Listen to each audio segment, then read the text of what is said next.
It was every family's nightmare. My wife and I had a day off work, and we had taken our son out for lunch and some family bonding time.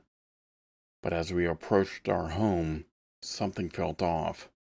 I had a growing sense of dread the closer we got. As our house came into view, I could see that the front door was wide open. Someone had broken into our home. I told my family to wait outside in case the intruder was still inside. They obliged, and I slowly and silently made my way through our house. As I stepped into the living room, I saw broken furniture, nothing in its correct place, just utter chaos. Was this person looking for something? Did they have malicious intent?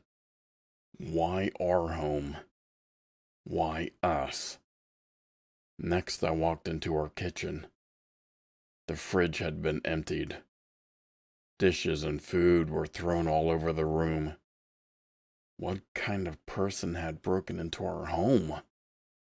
A homeless person who just needed food? If so, why had they destroyed the living room?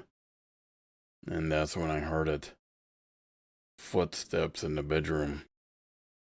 The intruder was still in our house. I took a brief moment to be grateful that I asked my wife and son to wait outside. It was impossible to decipher this person's motive so far. But I was about to come face to face with the person that forcefully entered our home, and I would demand answers. I crept toward the bedroom, slowly, slowly. I approached the door and focused on the sliver of light slipping through the crack. I can see faint shadows dancing in the light. I raised my hand and placed it against the door, and took a deep breath, readying myself for what may be on the other side. I pushed the door open and stepped through the threshold with authority. I couldn't believe my eyes. I actually rubbed my hands over them, thinking I was imagining things. There, in my son's bed, was a young girl with curly blonde hair. She stared at me with wide eyes. She must have been terrified.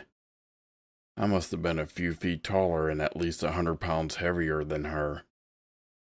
I must have been a sight to see for that little girl. But she should have considered that before breaking into my home. I called my wife and son to see what I found. "Is that a human, Papa?" "Why, yes, it is, baby bear. That's dinner."